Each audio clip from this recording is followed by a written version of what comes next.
Come as you are. This is the Wild Metal. And today I'm very excited to introduce our newest guest, Debbie. So Debbie works as an inclusion support specialist for those with an IEP on the spectrum. So I've known her for a very, very long time, ever since I was in transitional kindergarten. So she's been, yeah, she guided me a lot in that early period of life. And yeah. So yeah, Debbie, why don't you come on here and introduce yourself? Thank you so much. Hello, everyone. So, as Prajun said, I am Debbie Masterson. I actually am retired now from my role with Fremont Unified. Um, and I am very honored to be here. And I look forward to the next 45 minutes. Yeah, so it's like now that you're retired, you're kind of like a sage of your profession because you're not doing it anymore. But you have all the time to look at what you've experienced from a very detached and probably very novel perspective. So I'm quite excited to get this going. Great. Thank you.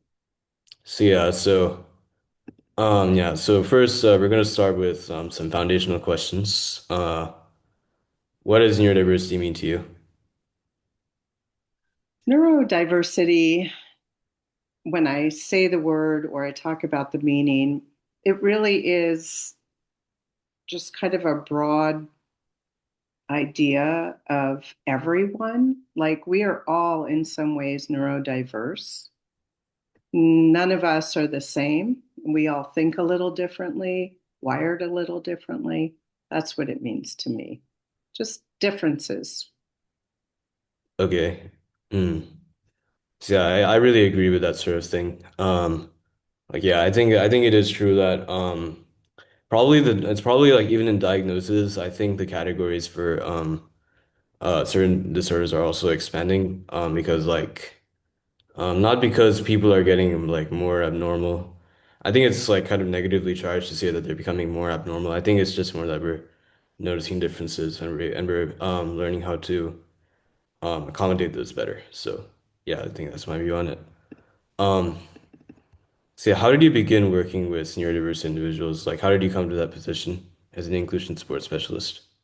Oh my. So many years ago, I taught preschool, and I had a student in my class who was really had behaviors that were misunderstood. And I wanted to understand them. And that student wound up with my help and the assistance of many others to really get in a program where he was able to thrive and learn.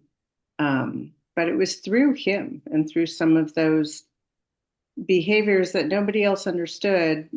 And I always say there's a reason behind a behavior. And so I wanted to get to that meaning. What was he trying to communicate? What were his needs? So I always think about him. Oh That yeah, was so you what just got sort me. of got into it, from wanting to figure out this kid. And I think that's very interesting because like you weren't really planning to like get into it beforehand, but like, now that you see this kid, you shifted your approach. Yeah. I found that Yeah, very cool. exactly.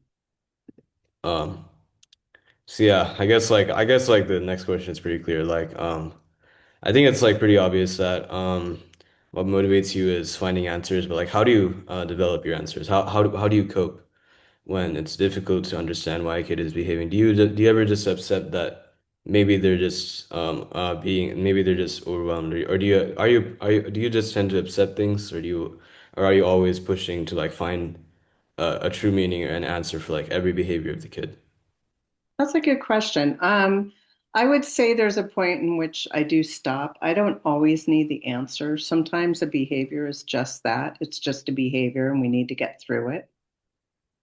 Sometimes if it's a more significant behavior, or something that's misunderstood, then we do need to find some answers and figure out what the best approach is.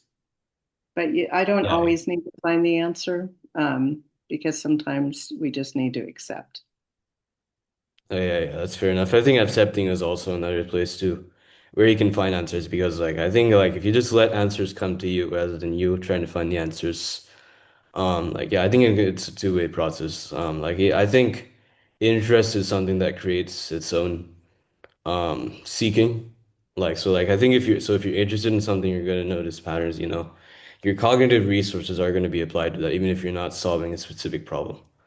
So yeah, I think it is. And of Absolutely. course you need this is also somewhat humane profession where like you know you also need to pay attention to the needs of the kids and make sure that you know that you're not just analyzing but also trying to really help them. So yeah, makes sense. Um yeah, can you describe your work in general? Like what does it entail on a day-to-day basis? So I actually wore a few different hats. I worked with teams. So I worked with IEP teams, the teacher, the counselor, the support specialist, speech pathologist, behavior support. And we all worked as a team together. But then the part that I really enjoyed through my career was doing whole class lessons. So I would go in and do a SEL lesson, so a social So emotional all the learners were like lesson. neurodivergent and stuff. Well, I would have a student in that class, but the class lesson would be for everyone. And that way, everyone learned about empathy. Everyone learned about all the little nuances of being a friend. And in the end, everyone spoke the same language and supported each other. Oh yeah, So yeah, I really some love days, that. I really love that actually. This is a topic I've also touched upon in my previous podcast episodes.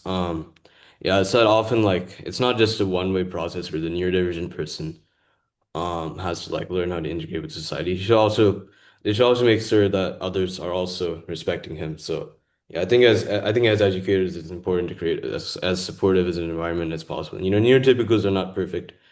There are some who, like, even if they're not autistic people, they can be still be very unempathetic. They can have trouble getting people. You know, everyone just sort of can struggle with that. So I think it makes sense that, you know, you try to teach those skills to everyone preemptively. yeah, exactly. Yeah, because everyone, you know, might be a little neurodivergent, so you have to get it out. Yeah, I agree. Yeah, you need to. Yeah. How does the so yeah, just as a general trend, I really want you to look into your own experience. Like, consider some kids that you were particularly invested in, and like you know, like maybe you had contact with them over the years. You've seen how they've grown and developed. So, like, how would you say the level of support differs over the course of a neurodivergent child's life, from elementary school, middle school, high school? How would you say that changes? Um, well, sadly, I think it diminishes as they get Yeah. older. There's not enough support as these young people go through school. Um, the support gets less and less through middle school, through high school. I'm a true believer in early intervention.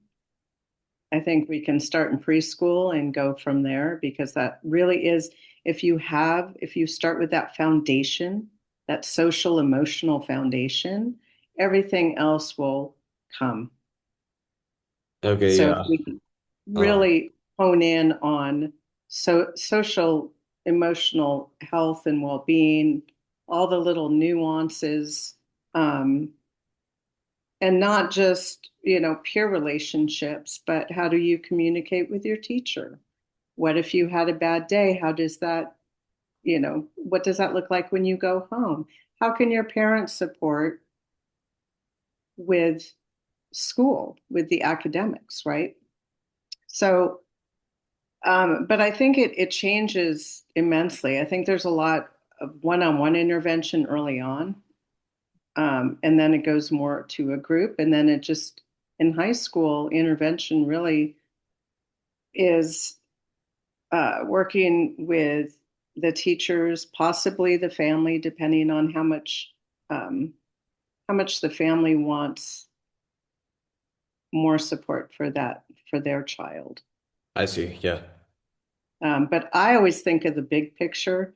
So like I'm retired, but I'm not I'm still passionate about what I do. So I'm actually doing a little side thing, um, where I just want to see people achieve. And I think about, well, once you get out of high school, how do you interview? What do you do when you go to college? How do you make these friendships? How do you hold on to the friendships? So is this like previous people you've already talked to as kids, or could it be like anyone? It could be anyone. So I invite anyone to come and work with me because I think life is a process, and I think socially, emotionally, there's so much to learn, and I don't think there's just a particular age where it stops. You're like, Yeah, I okay, you're definitely agree. done. It's So yeah. it's on a continuum. So yeah, on that process of learning, I think in my opinion, yeah, I think you're very right to mention that um social and emotional learning is like pretty important for kids to have because I think like that's sort of an intelligence that is not only like valuable in and of itself, it's also something that leads to more and more connections. You're like if you can talk to people, you can get what you need, and like so that would help you. Like let's say if you need like a therapist, like you have to communicate with them as an adult, for example, or you need to talk to this social worker, you need to talk to someone else maybe someone on the campus needs to give you interventions, some stuff like that. It's just nice to be able to talk to people and get what you need from them. So yeah, I think that's very important. But I would say another thing that I don't think it's touched upon enough, from what I've observed in these early programs is the ability to self-regulate. Some of this is like emotional regulation. Like Mhm. often you'll see a lot of kids, like for example, I think like my cousin, for example, yeah, he has had some problems with like meltdowns and such. So it's like I think it's very unclear how to like help in that situation. It's like because they're like so overwhelming, like so potentially rare, that you don't quite know how to deal with them. But I think it's important that you should know how to deal with them because like you need to know what the triggers are. You need to know what that is. And ultimately, the neurodivergent person needs to know how to self-regulate more than anything. And also, not only that, I think executive functioning, it's like you need to make sure that they're organized, that they have schedules, that they're on track. And yeah, I think building accountability and stuff like that, yeah, it's super important because like I think for me, I'm just sort of I'm very unorganized. Yeah, I guess like with the social aspect, I'm like It can be tricky, and I yeah, think if that frontal lobe is having challenges and you have executive functioning challenges, it that in itself could cause a meltdown. And some people have quiet meltdowns, some are bigger. The other thing I did for Fremont was I was a crisis trainer. So I trained the entire whoever would come to our training, CPI training, how to de-escalate situations and understand, again, looking at the meltdown as what are they trying to communicate? interesting, very And interesting. then what our approach should match, right? What's happening. And so if a person is escalated, you don't want to come in escalated. You want to have a very calm demeanor. You want to try and make sure everyone is safe first and foremost, but then you want to have some empathy. Maybe give that person time to have their meltdown. They may just need it. So that really comes into educating others on maybe things they see or hear and make it the norm instead of, the weird, like why are they doing that? I call it purple thoughts. Sometimes you people might look at somebody and it's just because of their own, how would I say, ignorance of the situation. They just need to be educated on what's happening. And so I think the more we have these talks, and put it out there, the more accepting everyone will be. And that's really ultimately what we want. Yeah, yeah, I agree on that. Yeah. Yeah, I think for like executive functioning skills specifically, Yeah, I don't think those scale as much as social and emotional interactions because like yeah, I think the same core of like what's taught for social and emotional relationships. Um, I think like that core doesn't really change that much. Since like you can ultimately you're the one who's choosing to have social relationships or friendships. So you can have like say a few friends, you could have many friends. You could limit interactions to only necessary interactions. So it's very up to you and how you want to do that. Hmm, So yeah, sure. I mean like y'all have a need for social interaction, but those needs are different and you know it should be around that. You shouldn't be forcing yourself to do more than you want to socially. Like with executive functioning though, I think it's like even more encompassing because it's not only about dealing with the obligations of school and stuff. It's also about like what about your own projects, about your own interests, how you explore those. So I think it's important to develop that because executive functioning, it feels like they just sort of scale exponentially. It's like, you know, I think it's like if you, in particularly if you don't get that early training support, it's like you're sort of left behind. Well, I And think yeah, executive functioning is a word a lot of people throw out there, but really to work on your executive functioning, it needs to be broken down into little bits and pieces. oh And yeah, you need yeah. to, you I've as the person need to work on just one thing and really try and master it, and then you move on to the next. So it's kind of like a scaffold on a building and where there's layers, right? So you yeah, start with the base layer and then you move up and you move up. yeah, Um, yeah. I think there's but like I this book agree. called Smart and Scattered, which is like yeah, it's about like that. I think it's about that theme. It's like I think it divides like executive functioning into like these skills like emotional regulation. It divides it into say task orientedness, like starting being good at starting a task versus being good at persistence. So yeah, I agree those are quite different domains. Um Yeah. And it's some people look at things and, oh, well, you can do that, or that's easy. And I always tell people, well, say it's easy for me, because what's easy for you may not be easy for me. Again, we're all different, right?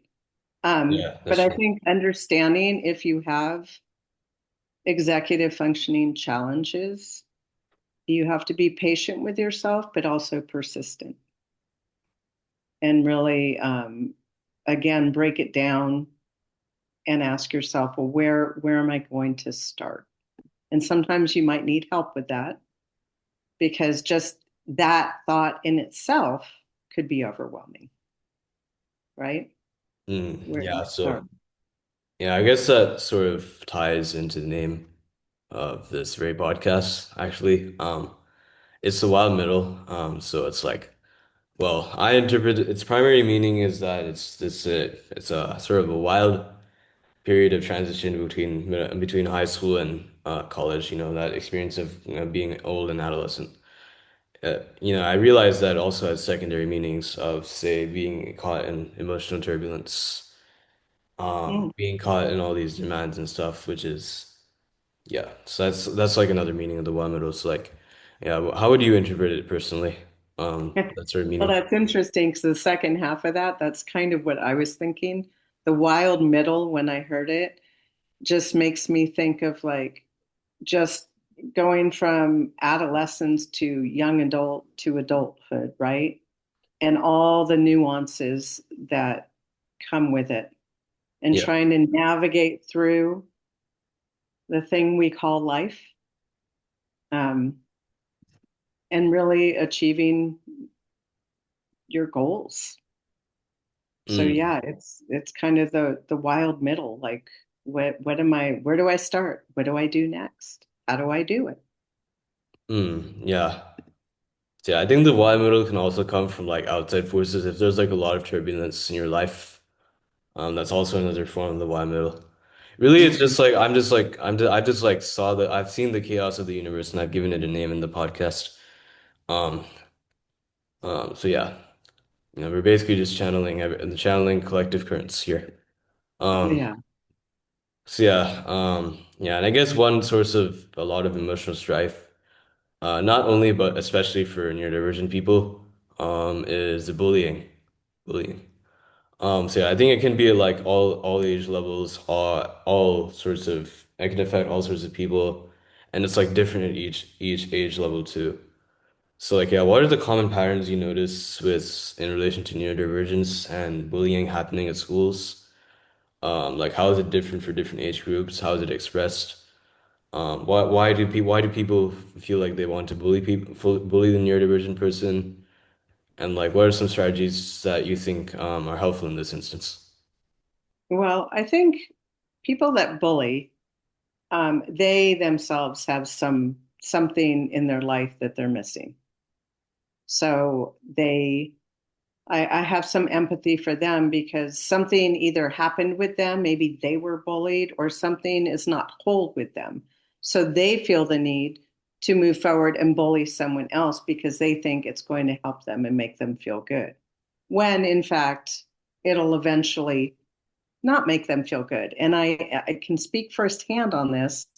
I've done an activity called Cross the Line, and I've done it with elementary and middle school. And when I ask students, have you ever bullied? And they cross that line. And then we talk about like, how did it make you feel?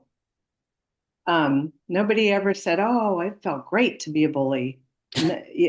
Not in my experience. So I think bullies, there's an underlying reason there.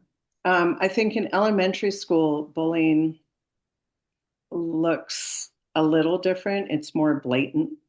Somebody might push somebody down or hide their lunchbox, um, or take something from them thinking there won't be a repercussion.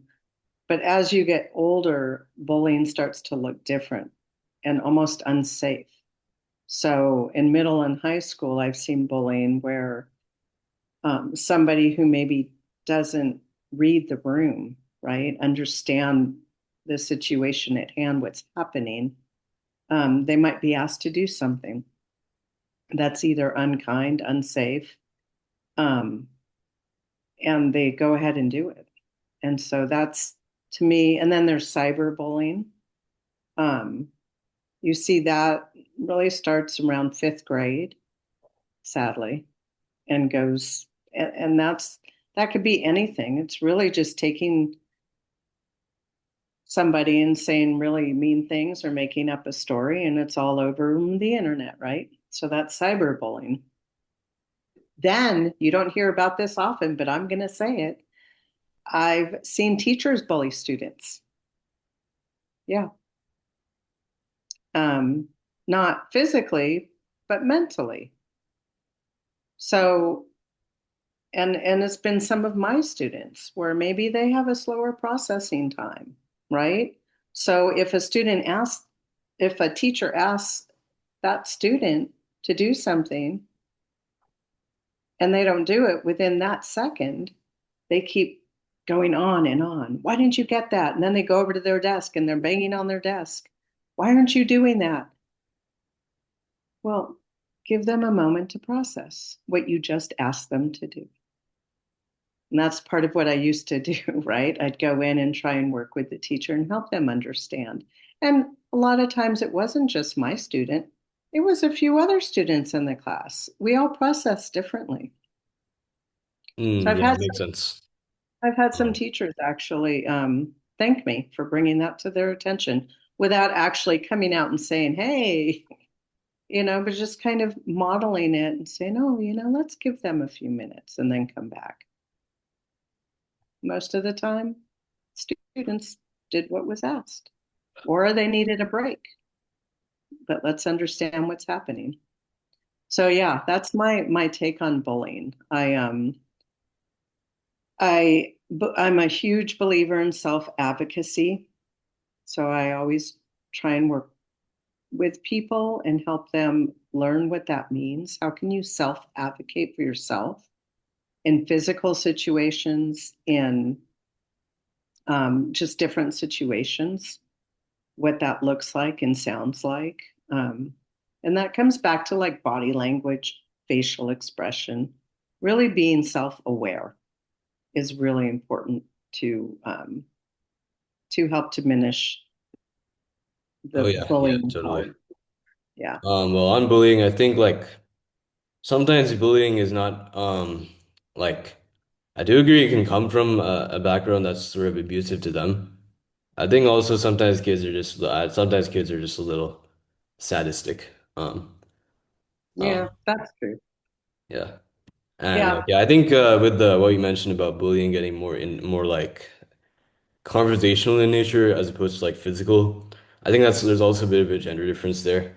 Like I would say the boys in my school are still very much physical. Like it's not physical bullying, but they are going to be very open physically. But like with the girls, it's like more mental, more conversational. Mhm. So I think that's even harder for like autistic girls or like anyone who has like a neurodivergent disorder that makes them worse or less equipped to understand socializing. Yeah, I think it can be much harder to cope with that um sort of bullying because Yeah, they don't even often like they might not even know it's happening. It's like how do you defend against something you don't even know? exactly. Yeah, yeah. And well, it's sometimes a good thing, if you don't even recognize bullying and you're just living your life and then these bullies are just like seething and they can't quite get to you, I think that's fine too. I was like that personally. Um That's true. I mean, if you're, as long as it doesn't harm you, that's yeah. my, you know, that's my concern. Yeah, fair enough. Mhm. So yeah, I guess another question, what strengths, this also ties into your program. What are the strengths and assets of neurodivergent individuals that you notice that you think are especially helpful for them going into college? Um, Stuff like that. What do you think those are? Um, the first thing I think of is detail oriented. I think that is a great attribute, and it will get you through college. And I would say 99% of students that I've worked with that are neurodiverse are very detail oriented. Sometimes it works against you a little bit because you want it to be just right. So it's a fine line. Um, but, paying attention to details, um, being honest, I think honesty is important um, academically, socially. So that too is something that will help you get through college. Um, and I think sometimes there's something you're really good at. So if you make it work for you, so maybe you're really good at math and science. And so everything you do in college encompasses that. And that's okay. As long as it's, even in speech class, maybe you want to get up and give a speech on the science of something. So making that work for you. So I think Yeah. the special interest too can really work um, for a neurodiverse individual. Hmm. Uh, So yeah, I yeah. totally agree with the strengths-based model. Yeah. I think this is a Mhm. question that everyone answers a little differently because yeah, it's a stupidly vague question to ask, like, what are the general strengths of neurodiverse individuals? Because the whole point is that they're diverse. It's in the name. So yeah, I was just asking this to sort of get like, wait, what's your perspective on this? And yeah, I agree that yeah, I think detail orientation, just having an intense interest in something. Yeah, being Mhm. able to come up and talk and like talk about their interests is yeah, it's something that yeah, I really can do that a lot. And I think that's what gets me very far in life. See, I think what comes with neurodivergency is like the inherent ability to individuate more, find what works for you. Because if you're a little different yourself, yeah, it's like you're different, so like why try to be normal? Just be different. Well, what is normal? Yeah, what Who is normal? defines normal, right? That's a whole other show. Yeah. But really, Yeah, yeah, yeah. be true to Normal is just yourself. some mean that we make in our life. Often normal is your normal. Normal is an ideal, or Yeah, something. A Platonic construct. So yeah, yeah. well said. So yeah, I guess like the last question would be about you'll have to make this quick also. What are some more concrete and both and abstract advice that you would offer to neurodivergent individuals, and to like high schoolers in general about academics and extracurriculars? And if you were to give neurodivergent people advice that they can carry throughout the rest of their life, what would that be? Well, I think um, really for high schoolers, think about how you want to be remembered. So let's say 10 years from now, you're sitting, you just finished college, you're sitting in an interview, and the person comes in and it's someone you went to high school with. How do you want to be remembered? Right? And then strive for that. And no, it doesn't happen right away, but strive for that. Make that one of your goals. Do you want to be remembered as smart, funny, um, that guy you could always count on, right? Because those are all attributes that people look for in an employee. And ultimately, we want to be happy in our social, maybe have a partner, but also our work life. Um, so think about how how you want to be remembered. Um, and thinking also life's a process. Allow yourself to continually learn and to apply what you've learned. Be patient with yourself, right? Um, and take the time to understand others and understand yourself. Yeah, Um, Academics, I think you need to be your own. You will have to advocate for yourself in college. Learn how to write a really great email to a professor. Practice that and make sure that your emails, when someone else reads it, have someone else read it and make sure that it reads the way you were thinking. Because sometimes we'll write something and it's not quite what we were thinking. That's not what we really wanted to say. So practice communicating with professors. Think about what it's going to look like when you start college. Maybe you walk in that dorm room. How will you say hi? Know that you're going to be nervous just as everybody else is that first time in college. And it's we're all human and it's an exciting time. You're going into a really exciting time in your life. I tell everyone high school is just a hurdle. Once you make it over, yeah, yeah, I it's agree. a lot smoother. Yeah, But yeah. advocate for yourself, especially with academics. Um, Not all colleges um, are really, how would I say, they don't really understand everyone. They have just one way and help them understand that there's more than one way. So yeah, Debbie, that was like very heartfelt, and like I could really feel your experience. All of that was like coursing through what you were saying. I think so. It's like even though you're retired, I think the experience still continues to live through you. So you can, you can have all those years like watching the development. It's like a continuous process, and you get to see it reflect, see what's reflected in your mind out in the world, which I find so cool. Yeah, I'd say for me personally, I also put an emphasis on the ideal of the future. Because you might not like the people at your high school, you might not think, or you might not like yourself at a particular age either. So like Right. it's okay to change, and I think with how much things are changing, I think it's important to have your own ideal of where you want to go, what sort of life you want to have, and what friendships you want to cultivate according to your own needs. Because you shouldn't be afraid to assert your own needs because those are really the ultimately yeah, life should be about you primarily and what makes you fulfilled. So you should accelerate to the future that makes you feel the most empowered and that where you can find the most interesting, most and the most loving, the most supporting people. Um, so yeah, that's just sort of my perspective on things. Which is not necessarily distinct, but it's just a different emphasis. I would agree with that though. That sounds Yeah. like a good plan. I wish you the best. Thank you so much for allowing me on your show.